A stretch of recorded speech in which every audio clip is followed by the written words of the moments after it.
여름이 지나갔습니다. 정말 여름이 갈까 싶었는데 계속되는 비, 유례가 없는 더위 그랬습니다마는 계절은 가고 이제 정말 아름다운 계절 가을이 왔습니다. 가을에는 특히 제가 생각을 해보니까 기도하기에 딱 좋은 계절이다, 그런 생각을 했습니다.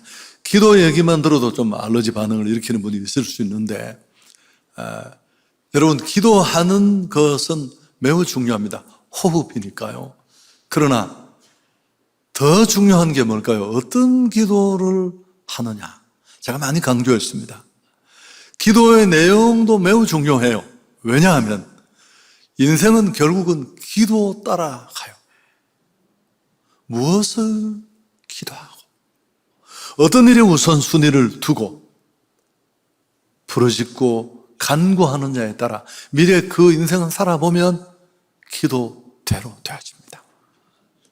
그렇다면 기도하되 어떤 기도를 하는가도 중요한데, 바울이 오늘 에베소 교회를 품고 한 이 기도를 좀 우리가 참고했으면 좋겠습니다. 바울은 에베소에서 두려움 속에 도착을 해서 3년간 눈물로 복음을 전하고 교회를 세웠습니다. 그리고 흔들리는 교회를 향해 이 에베소서라는 편지를 썼는데, 이 편지 속에 바울의 간절한 기도, 무릎을 꿇고 드린 기도입니다. 예사롭지 않습니다.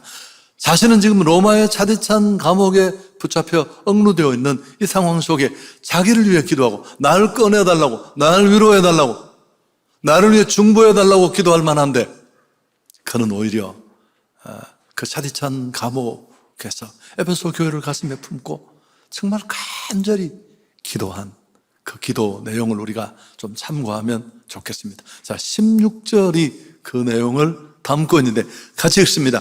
그의 영광의 풍성함을 따라 그의 성령으로 말미암아 너희 속사람을 능력으로 강건하게 하시오며, 너희 속사람을 능력으로 강건하게 하시오며, 속사람을 건강하게 해달라.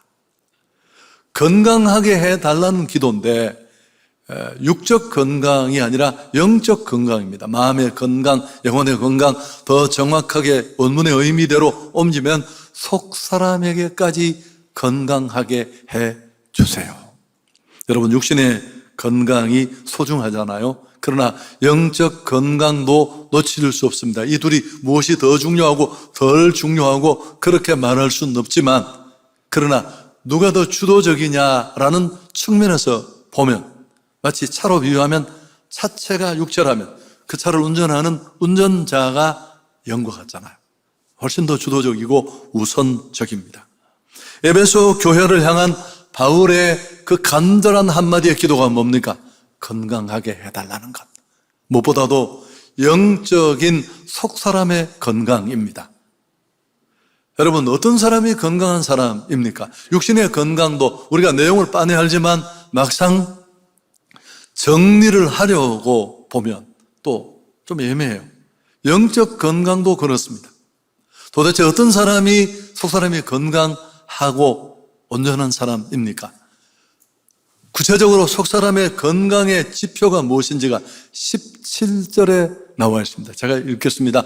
믿음으로 말미암아 그리스도께서 너희 마음에 계시게 하셨고 너희가 사랑 가운데 뿌리가 박히고 터가 굳어졌어. 우선 믿음으로 그리스도가 너희 마음에 계시게 하옵소서. 이 표현도 좀 곱씹을 필요가 있는데, 분명한 믿음이었어야 되는데 그 믿음은 어떤 믿음이냐 하면 그리스도가 너희 마음에 계신다. 이 계시다라는 단어는 주인으로 계신다는 뜻입니다. 제가 맨날 침 튀기며 떠드는 종교인과 신앙인이 여기서 나누어져요. 교회는 다니는데 내가 주인이에요. 내 인생 내 것이고 내 인생을 더 유효하고 기름지고 낫게 하기 위해서 예수를 그저 이용하는 거죠. 필요한 것뿐이에요. 그러나 진짜 신앙인은 하나님 그분이 내 인생의 주인이십니다. 그래서 그리스도께서 손님이 아니신 정말 주인으로 거하신다는 뜻이 있는데, 제가 강조하는 건 그 뒤에 나오는 내용입니다. 그리스도의 사랑 가운데, 너희가 그 사랑 가운데 뿌리가 박히고 타가 굳어져야 한다. 믿음이 어떤 기초 위에, 어떤 뿌리 위에 서야 하느냐 하면 사랑 가운데 뿌리가 박히고 터가 굳어져야 한다. 바울이 오늘 에베소 교회를 가슴에 품고 기도했던 그 기도의 내용, 하나님 속사람이 강건하게 해 주옵소서.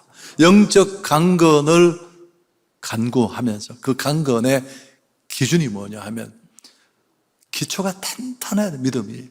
그 기초가 바로 사랑입니다. 사랑. 그리스도의 사랑.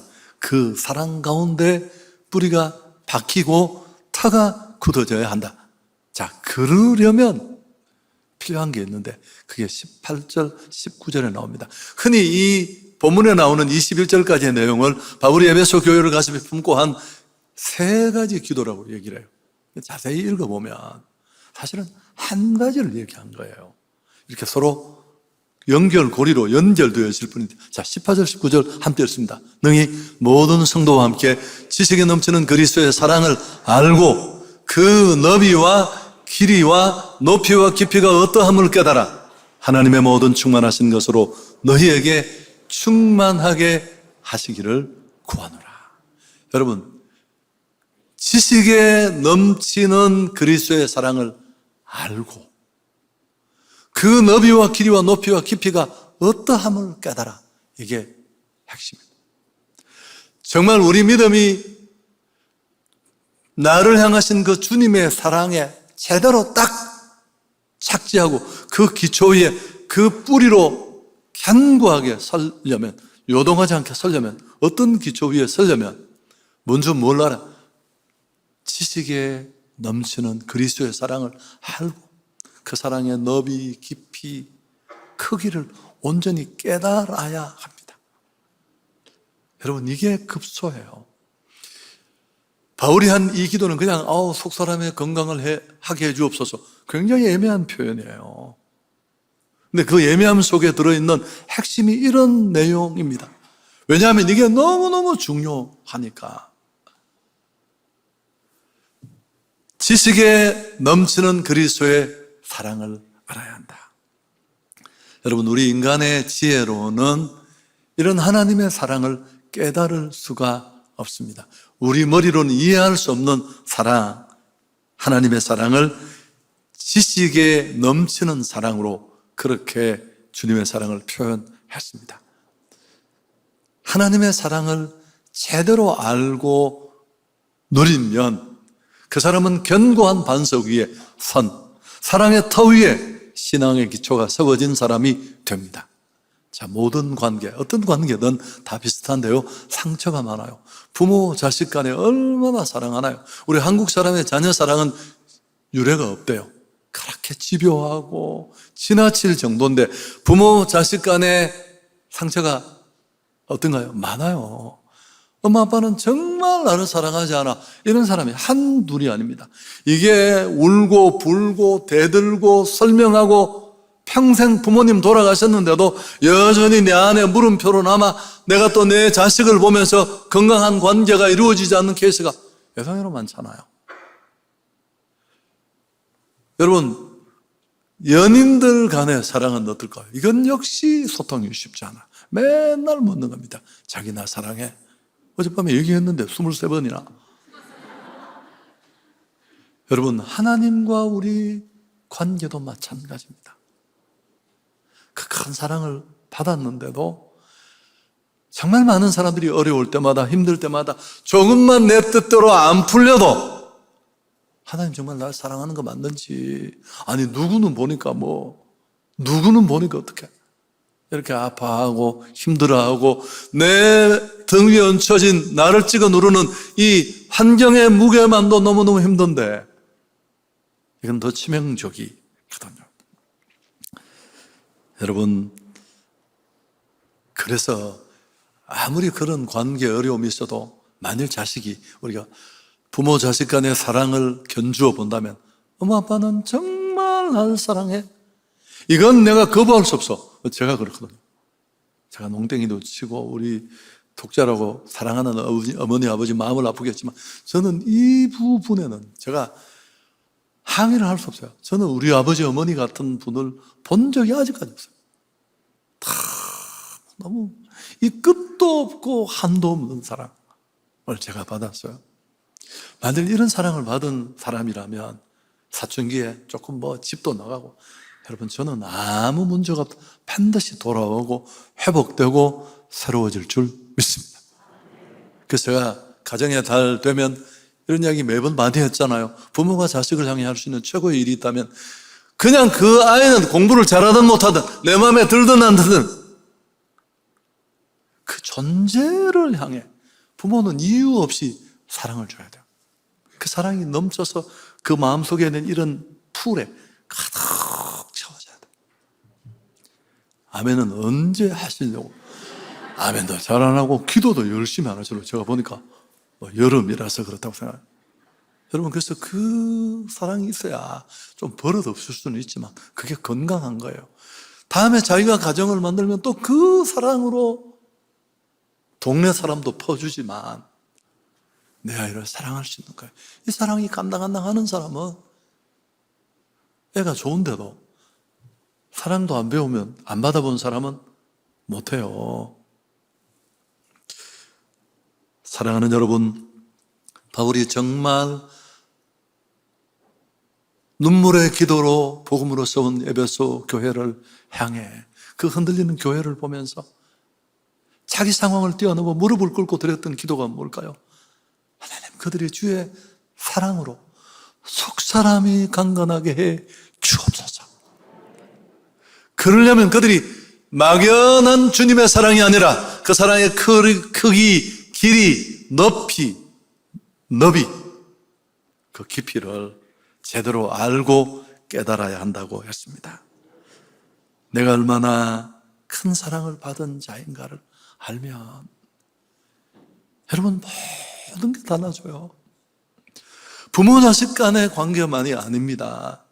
하나님을 향해서도 받을 자격 없는 내가 얼마나 큰 사랑을 받았는지를 제대로 알면 모든 것이 달라집니다. 그럼 이 사랑을 어떻게 알 수 있을까요? 여러분 가장 쉽게는 성경을 보면 돼요. 성경이 무슨 얘기입니까? 좀 어렵고 시대가 다른 그런 언어로 또 번역이 되지만 언제나 간극이 존재합니다만은 여러분 잘 알듯이 칼 바르트라는 유명한 그런 신학자가 학자들이 모인 세미나에서 질문을 받았습니다. 교수님은 평생 성서를 연구했는데 그 성경의 진리가 한마디로 그 성경의 진리를 요약하면 뭐라고 생각하십니까? 그러자 이 칼 바르트는 얼굴에 미소를 가득 띄우고 뭐라고 얘기했다고요? 성경은 결국 예수 사랑하심은 성경에서 보았네 라는 한마디로 요약할 수 있습니다. 아니 세계적인 성경학자가 성경의 진리가 한마디로 뭐냐고 물었는데 찬송가에도 나오는 예수 사랑하시면 성경에 서 있네. 다들 비웃었습니다. 여러분 그러나 이건 정확한 말이에요. 성경이 한마디로 말하면 하나님이 죄 가운데 버려진 우리를 얼마나 사랑하시는지, 그리고 그분의 그 사랑이 말만의 사랑이 아니라는 것을 분명히 보여주는 줄 믿습니다. 사실 이 사랑과 처음 만나는 건 성경에 통해 제시된 복음을 통해. 우리가 전도하는 이유가 여기에 있잖아요. 그런 사랑이 있는 줄도, 그런 사랑을 주시는 주체가 있다는 것도 모르는 채 무지하게 죄를 먹고 마시며 죽음을 향해 치닫던 인생이. 또 한 가지는 처음에 그렇게 이제 복음을 듣고 예수를 만나 그 사랑을 알고 구원에 감격하는 첫사랑이 있는데 그 처음에는 좀 희미하잖아요. 촛불 같은 그 사랑. 저도 처음에 왔는데 하나님이 나를 사랑한대요. 왜? 그리고 나를 향해 놀라운 계획을 가지고 계신다고 해요. 제가 또 이 안티 기질이 충만한 사람이어서 비웃었습니다. 예수 믿는 사람들 맨날 말이야. 제가 좀 곱게 순화해서 얘기를 하는 거예요. 말도 안 되는 얘기를 한다고. 여러분, 그렇게 제가 20대, 30대를 넘어서 살아보니까, 그분의 사랑이 얼마나 구체적이고, 여기까지, 지금까지, 그 하나님의 사랑을 제가 부인할 수 있겠습니까? 여러분, 저만 그럴까요? 여러분이 말을 안 해서 그렇지. 또 더 못 깨달아 그럴 수 있습니다. 여러분, 은혜는 깨닫는 거예요.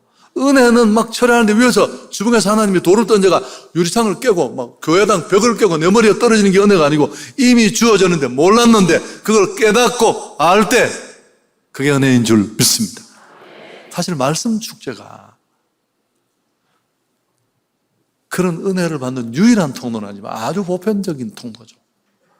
설교 듣고 저도 청년기에 그 집회에 은혜 받고 대구 경북을 가슴에 품고 나나 구원도 어렵지만 한번 해보겠다 이렇게 마음먹고 동료들이 다 비웃었지만 여기까지 올 수 있었습니다.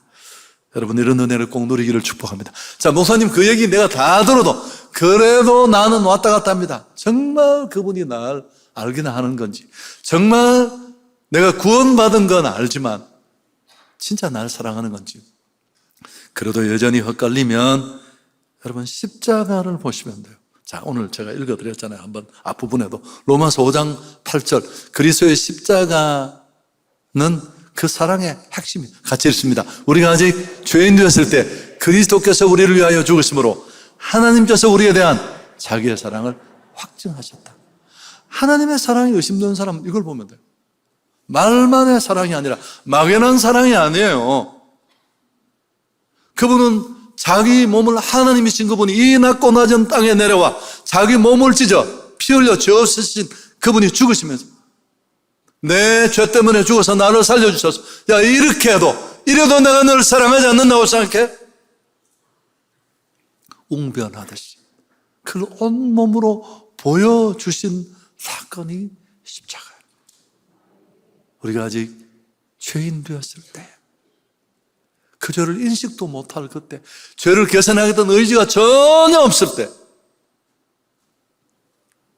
바울이 그럼 왜 이 일을 이렇게 기도할까요? 왜 그 소중한 시간에 무릎을 꿇고 기도하는 우선순위의 기도가 이 기도였을까요? 바울 자신의 깨달음 때문입니다. 에베소서 1장, 2장, 오늘 읽은 이 본문의 앞장을 읽기를 꼭 권하는데요. 1장, 2장을 차근 읽어보시면 그 내용이 나와요. 창세전에 나를 선택하셨다. 온 우주 만물이 만들어지기도 전에, 인간이 창조되기도 전에 하나님은 이미 나를 구원하시고 선택하기를 결정하셨습니다. 그리고 역사 속에 허물고저로 죽은 나를, 죽을 뻔한 게 아니고 완전히 죽었던 나를 살려주시고 찾아보시고 하나님을 거역하던 그 바울을 찾아서 은혜를 주시고 그 받을 수 없는 자에게만은 은혜와 사랑이 너무 감격스러워서 감당할 수 없는 자신의 연약함, 하나님의 사랑의 크기에 격차를 만드는 표현이 나와 읽어보시면 지극히 작은 자에게 임한 은혜. 여러분, 이 단어는 제가 신조어라고 했잖아요. 그 시대에 원래 있던 단어에 가장 작다라고 할 때 최상급 의미를 붙였는데 이걸로도 표현이 안 되니까 그 시대의 문법을 파괴하면서 그 최상급 의미를 뒤에 하나를 더 붙였어요. 그래서 그 시대 최고 석학이고 가문, 학벌, 스펙이 뭐 대단한데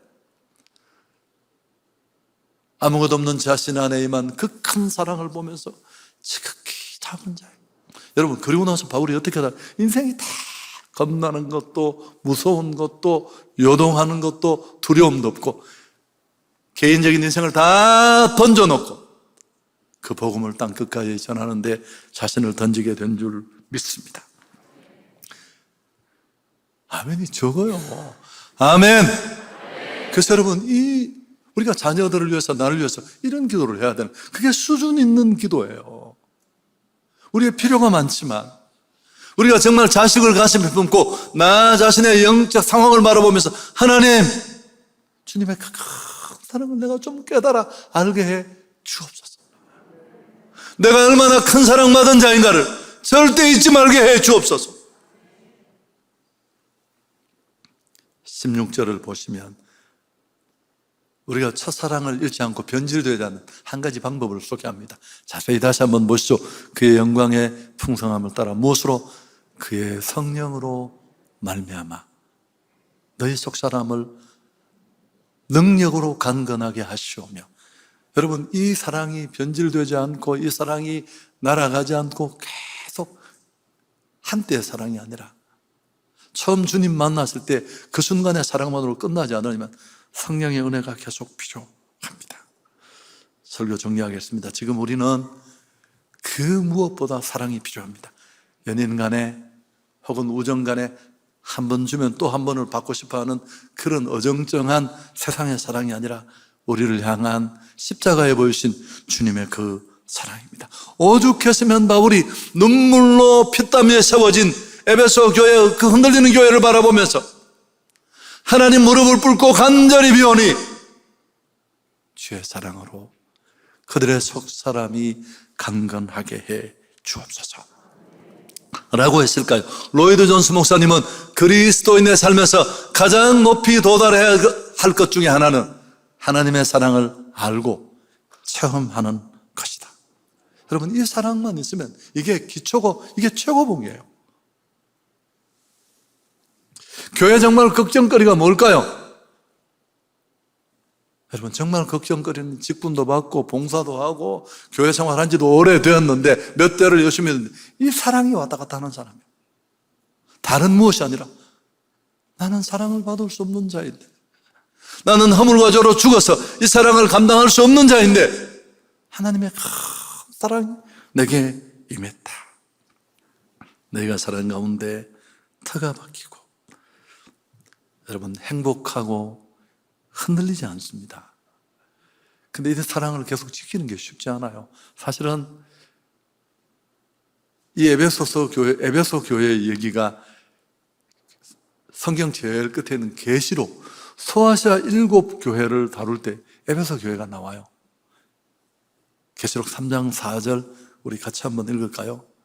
그러나 너를 책망할 것이 있나니 네가 처음 사랑을 버렸느니라.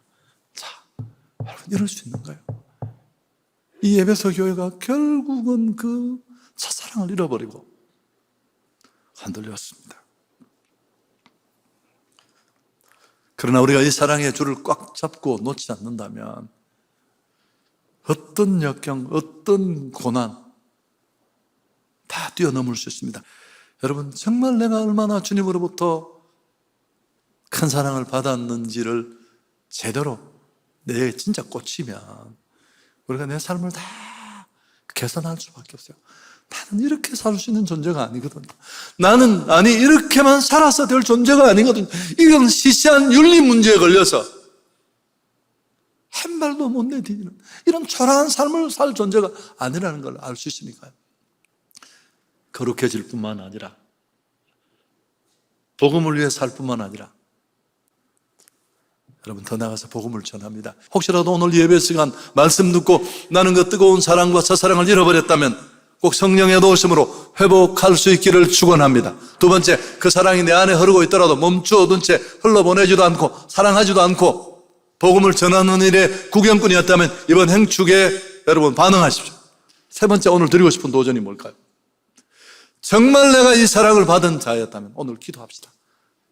지금 나의 삶, 내 삶의 우선순위, 내 삶의 자원들이 쓰여지는 그 내용들이 이런 사람에 걸맞는지, 과연 그 놀라운 하나님의 사랑을 경험한 자로서 나는 이렇게 사는 것이 마땅한 것인지. 여러분, 이게 시작이고 끝이에요.